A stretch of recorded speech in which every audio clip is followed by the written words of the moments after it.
बच्चों आज जो है हम कक्षा 9 में जो है आपको मैथ में जो है हम बताने जा रहे हैं जैसे वास्तविक संख्याओं के लिए घातांक नियम।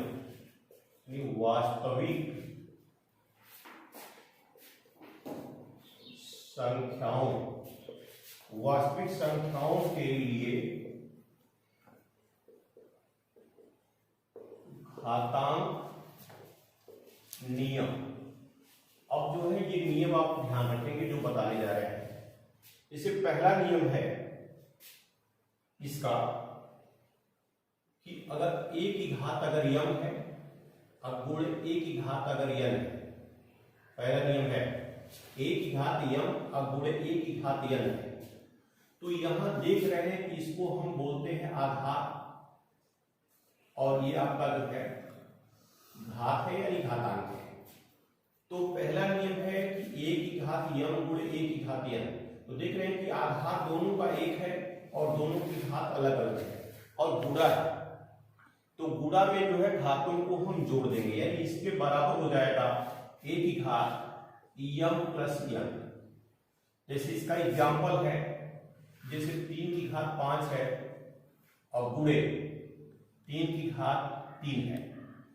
इस पर जो एग्जाम्पल है तो ये हो जाएगा। देख रहे हैं कि यहाँ भी आधार एक है दोनों की और दोनों की घात अलग अलग है गुणा है। तो ये 3 की घात 5 घन 3 यानी ये हो जाएगा 3 की घात 8। अब इसका मान अगर आपको ज्ञात करना होगा तो 3 को 8 बार लिखना होगा।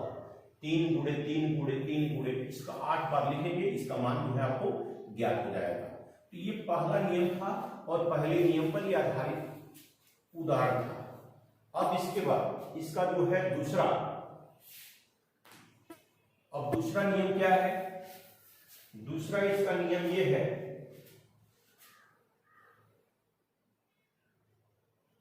जैसे यहां देख रहे थे आप कि यहां आधार एक था और यहां घात जो है अलग अलग थी।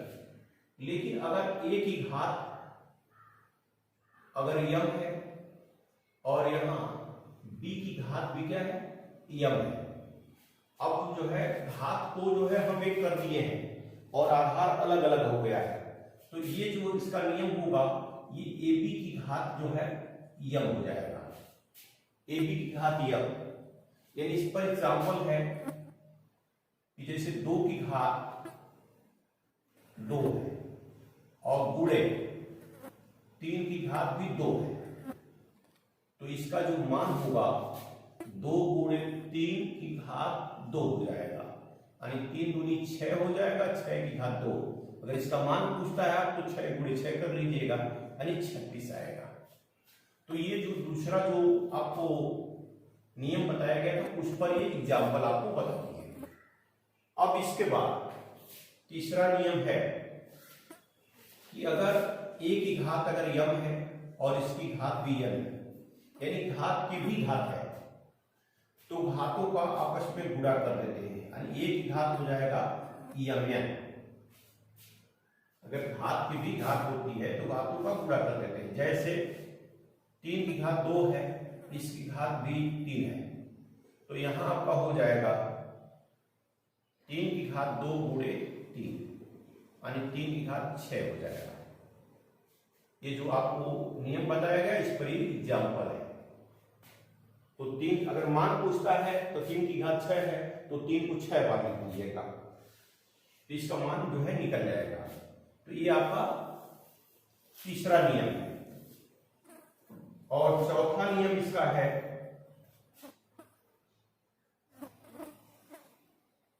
अगर a की घात यम है और बटे a की घात यन है तो यहां देख रहे हैं कि यहां भी आधार एक है और यहां घात अलग अलग है और भाग है। तो जब आधार एक होता है घात अलग अलग होती है और भाग होता है तो भाग में घातों को घटा देते हैं। तो यहां हो जाएगा a की घात यम माइनस यन यानी ये जो है चौथा नियम है। इस पर एग्जाम्पल है जैसे 2 की घात 5 है और बटे में 2 की घात 3 है तो यहां हो जाएगा 2 की घात 5 माइनस 3 यानी 2 की घात 5 में से 3 निकल गया 2, यानी 2 की घात 2 हो गया। अगर इसका मान अगर पूछता है 2 को 2 बार लिख दीजिएगा, यानी 4 इसका मान हो जाएगा। तो ये जो है आपका चौथा नियम है। पांचवा में है जैसे यहाँ आधारित था और घात अलग अलग है, और यहाँ मान लीजिए a की घात अगर यम है और b की घात भी यम है, तो इसको आप लिख सकते हैं a बटे b पूरे की घात यम। ये जो है आपका पांचवा नियम है। इस पर आधारित जो प्रश्न है वो आपका जैसे 2 की घात 5 है और यहाँ 3 की घात भी मान लीजिए 5 है, तो यहां आप लिख सकते हैं इसको 2 बटे 3 की घात 5। जो ये नियम है, इस नियम पर ये उदाहरण है, क्योंकि यहाँ घात समान है और आधार अलग अलग है। तो 2 बटे 3 की घात 5, अगर इसका मान अगर आपसे पूछता है तो 2 बटे 3 को 5 बार लिखेंगे, 2 बटे 3 2 बटे 3 ऐसे मान इसका निकल जाएगा। इसके बाद छठवां नियम है कि a पर घात अगर शून्य है तो इसका मान 1 होता है, यानी किसी भी आधार पर घात शून्य होती है तो उसका मान 1 होता है। जैसे 5 की घात शून्य है, इसका मान 1 हो जाएगा। अगर 100 की घात है, 100 की घात शून्य है, तभी भी इसका, यानी किसी भी आधार पर अगर घात उसकी शून्य है, कितना हो उससे मतलब नहीं है, उसका मान 1 हो जाता है। तो ये जो है आपका छठवां नियम है। और सातवां नियम है कि अगर जो है a की घात अगर -n है, a की घात -n है, यानी ऋणात्मक घात है, तो इसको धनात्मक बनाएंगे तो 1 बटे a की घात n लिख देंगे। यानी a की घात -n है तो 1 बटे a की घात n। जैसे एग्जाम्पल है, जैसे x की घात -2 है तो इसको आप लिख सकते हैं 1 बटे x पर 2 घात, यानी 3 की घात -2 है तो इसको आप लिख सकते हैं 1 बटे 3 की घात 2, यानी इसका मान अगर आपसे पूछता है तो 3 की घात 2 का मतलब कि 3 गुणे 3 यानी 1 बटे 9, यानी इसका मान पूरा जो है आपका 1 बटे 9 हो जाएगा। तो इस तरह से जो है ये घातांक के नियम थे। इस नियम को आप याद रखेंगे और इस नियम पर आपको जो है उदाहरण भी बता दिया गया, कुछ एग्जाम्पल बता दे रहे हैं। पुनः उदाहरण है कि जैसे 2 की घात 2 बटे 3 है और इंटू 2 की घात 1 बटे 3। तो आपको पहले ही हम बताए हैं कि ये आधार है और एक घात है। तो देख रहे हैं कि आधार एक है और घात अलग अलग है, और चूंकि इसके बीच में गुणे का निशान है तो घातों को जोड़ देंगे, यानी ये हो जाएगा 2 की घात 2 बटे 3 प्लस 1 बटे 3, यानी ये हो जाएगा 2 की घात, यहाँ जो है हर जो बराबर है तो अंश को जोड़ देंगे, ये 3 बटे 3, यानी ये हो जाएगा 2 की घात 1 बराबर 2, इसका मान जो है 2 हो जाएगा। बहुत एग्जाम्पल है, आपको हम समझा रहे हैं। 1 बटे 3 की घात 5 है और इसकी घात जो है 4 है, ये दूसरा एग्जाम्पल है। तो इसको आपको हल करना है, तो आप कैसे हल करेंगे? तो यहां देखिए, इसके लिखने का मतलब ये है 1 बटे 3 की घात 5 है तो 1 की घात भी 4 है, 1 की घात अगर 4 आप लिखते हैं तो 1 की घात अगर 4 लिखेंगे तो एक ही होगा, और 3 की घात ये 5 है और इसकी घात 4 हो जाएगा, यानी घात की भी घात है 1 बटे गुणा कर देंगे आप, तो 3 की घात, घात की भी घातांक है, पहला नियम है घातांक का, नहीं पहला नहीं है, यहाँ जो आपको बताया गया घात की भी घात होती है तो घातों का आपस में गुणा कर देते हैं, तो ये 3 की घात हो जाएगा 20, 1 बटे 3 की घात 20, यानी इसको जो है ये धनात्मक घात है, जब ऋणात्मक करेंगे इसको लिख सकते हैं 3 की घात -20, यानी यहां तक इसका हल होगा।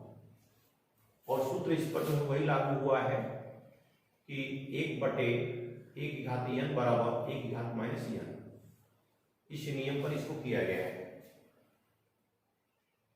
और यहां जो ये नियम लागू हुआ है a की घात m गुणे a की घात n बराबर a की घात m प्लस n, इस पर ये लगाया गया है। तो आप सूत्र को जो है ध्यान देंगे, जो नियम बताया गया है इस नियम पर ये प्रश्न लगाए जा रहे हैं, उस नियम का आप प्रयोग करेंगे और इससे कुछ एग्जाम्पल और बता रहे हैं आपको।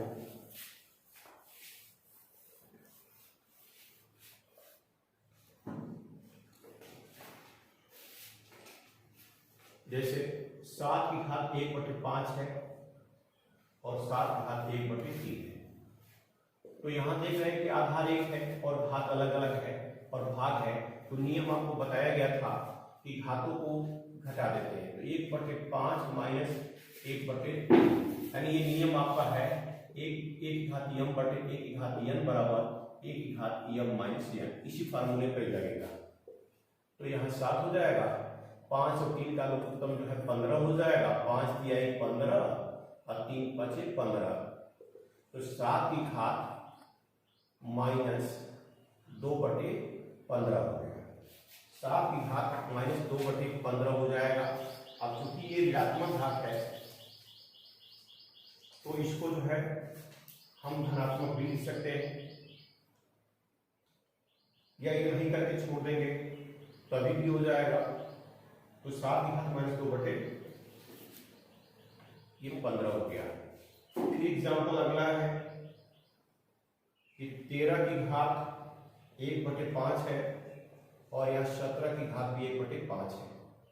तो देख रहे हैं कि यहाँ आधार जो है अलग है, घात लेकिन एक है। तो इसके लिए भी नियम आपको बताए थे हम, a की घात अगर m है और b की घात अगर m है तो ये हो जाएगा ab की घात m। तो उसी तरह ये हो जाएगा 13 गुणे 17 की घात 1/5 और इसका जो है आप आपस में गुणा कर लीजिएगा। 13 का 17 में गुणा करेंगे तो 221 आ जाएगा, इसकी घात 1/5।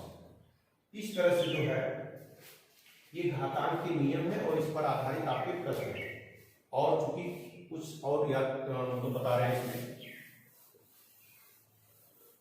अब इसमें है जैसे आप बताया कि आपको घात को करड़ी में करड़ी को घात में लिखने के लिए, जैसे a की घात अगर 1/n है तो चूंकि ये घात है तो घात को जब करड़ी में लिखेंगे तो n करड़ी की घात ये हो जाएगा। मानिए ये घात है और घात को करड़ी में बदला गया है। जैसे 2 की घात 1/3 है तो इसको जब बदलेंगे ना तो जो इसका हर होता है वो करड़ी के अंदर हो जाएगा ये, और यहाँ 2 की घात 1 हो जाएगा, यानी 2 खाली लिखना। या कहीं लिखा है 5 की घात 2/5 तो इसका मतलब ये हो गया कि 5 करड़ी घात 5 की घात 2 हो जाएगा, इसका मतलब यही होगा। तो यहाँ 1 की घात 1/n है तो n करड़ी घात 1, या 1 की घात m बटे अगर n है तो इसको जो है आप लिख सकते हैं n करड़ी घात 1 घात m। तो ये जो है ये भी नियम है, आप इसको याद रखेंगे। इस पर आधारित कुछ प्रश्न आपको बता दे रहे हैं।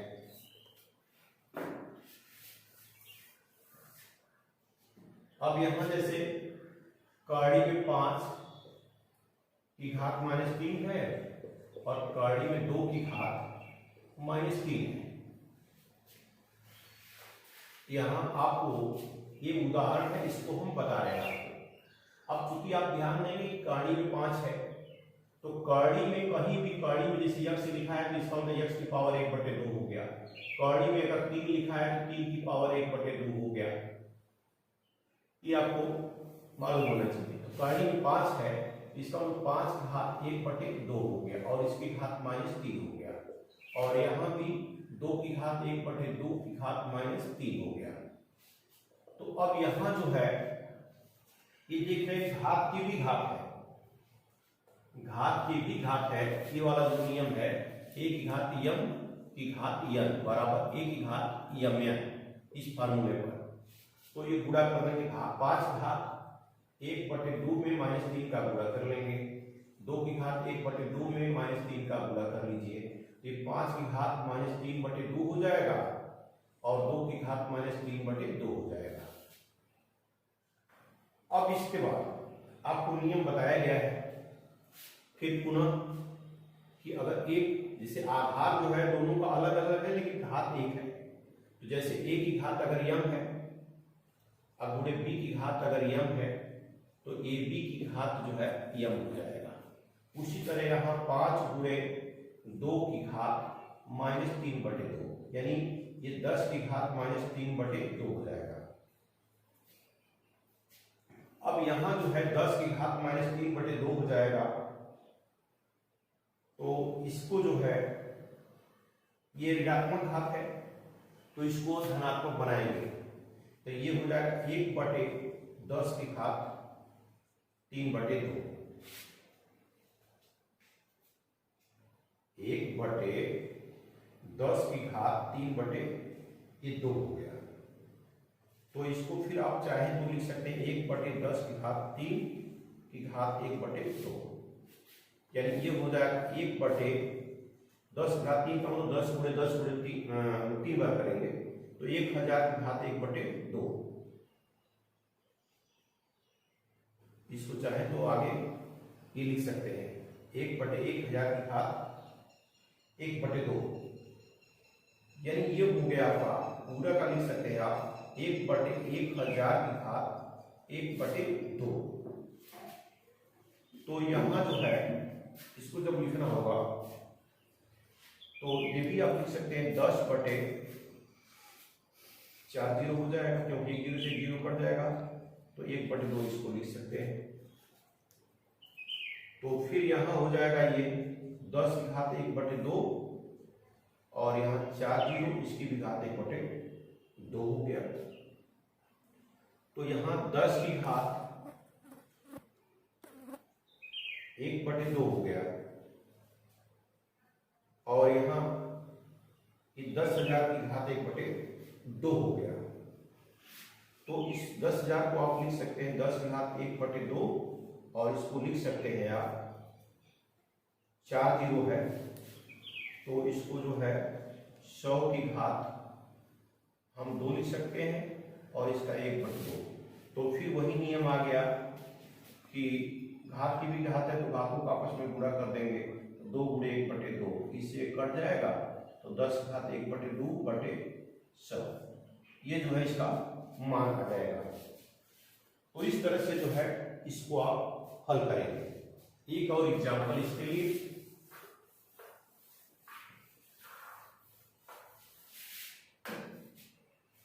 जैसे 1/3 कर्ण घात 4 की घात -5 है। अब यहां देखिए इसको जब हल करना होगा तो इसमें लिखा है प्रश्न में कि निम्नलिखित प्रत्येक को कर्णी चिन्ह या ऋणात्मक घातांक को हटाते हुए सरल करना है। कर्णी चिन्ह भी हटाना है, ऋणात्मक घात भी हटाना है, यानी दोनों हटाना है। तो इसको आप लिख सकते हैं जैसे 3 कर्णी घात है तो 4 की घात -5 और 3 कर्णी घात है तो इसका 1/3 हो जाएगा। अब यहां हो जाएगा एक घात की भी घात है तो घातों का आपस में गुणा कर देंगे तो ये -5 का 1/3 में गुणा हो जाएगा तो -5/3 हो जाएगा। अब यहां जो है आपको ध्यान ये देना है कि ये ऋणात्मक घात है, इसको धनात्मक बनाना है। तो जब ये ऋणात्मक घात है जब इसको धनात्मक बनाएंगे तो जो सूत्र आपको बताया गया था अभी, जैसे ऋणात्मक घात को धनात्मक, धनात्मक को ऋणात्मक बनाने के लिए, जैसे ये होता है 1 की घात -n है तो 1/1 की घात n हो जाएगा। तो यहाँ 1/4 की घात -3 है, तो जब इसको ऋणात्मक बनाएंगे, ऋणात्मक से धनात्मक, तो आप 4 की घात 5/3 लिख सकते हैं। अब यहां ध्यान ये देना होगा आपको कि 4 की घात 5/3 का मतलब ये हो गया कि इसको ये घात है तो कर्णी में जब लिखेंगे आप ऐसे लिखिएगा तो 3 कर्णी घात ये 4 घात 5 हो जाएगा, 3 कर्णी में हो जाएगा घात में और 4 घात 5 हो जाएगा। इसका मतलब ये हो गया कि इसका हमको तीसरा मूल निकालना है। तो तीसरा मूल निकालना है तो यहाँ 4 की घात 5 है, तो 4 गुणे 4 गुणे 4 और गुणे 4। तो यहाँ देख रहे हैं कि ये 3 का तो घन बन गया, लेकिन इसका बन नहीं पा रहा है। इसका मतलब कि इसका घन बनने में जो है 1 4 की कमी हो रही है। तो इसका मतलब 1 4 की कमी का मतलब कि 4 की 3 करनी घात 4 यानी 4 की घात 1/3। तो 4 की घात 1/3 ये हो जाएगा। यहां जो है आपको देखना है कि यहां तो ये बन गया, लेकिन इसका नहीं बन पा रहा है, 1 4 की कमी हो रही है। तो इसका मतलब कि इसको जो है पूरा घनमूल निकालने के लिए 4 की घात 1/3 से गुणा करना होगा। तो यहाँ जो है 4 की घात 1/3 से इसके अंश और हर दोनों में गुणा करेंगे, बटे 1 करके। तो यहाँ देखिए 4 की घात ये 5/3 है और 1/3 है। तो चूंकि ये आधार एक है, घात को जोड़ लीजिए, 5/3 धन 1/3 हो जाएगा, और यह 4 की घात 1/3 हो जाएगा।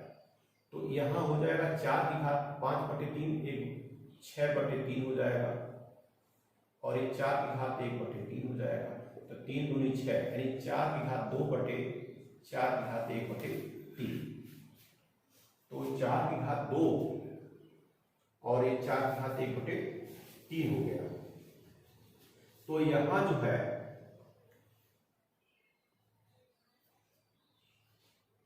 आपको यहां देख रहे हैं कि ये घात जो है इसकी धनात्मक बन गई है। तो धनात्मक बनने का मतलब ये हो गया कि 4 की घात 2 है यहां, और 4 की घात 1/3 है। तो यहां 4 की घात 2 में से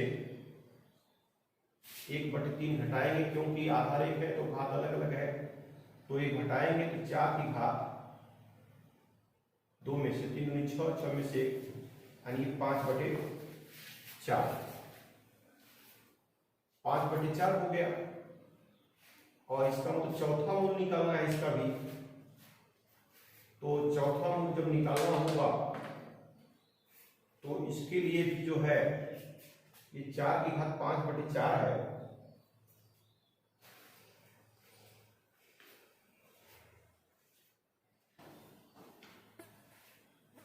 यहां जो है ये ऋणात्मक घात नहीं अब धनात्मक बन गई है।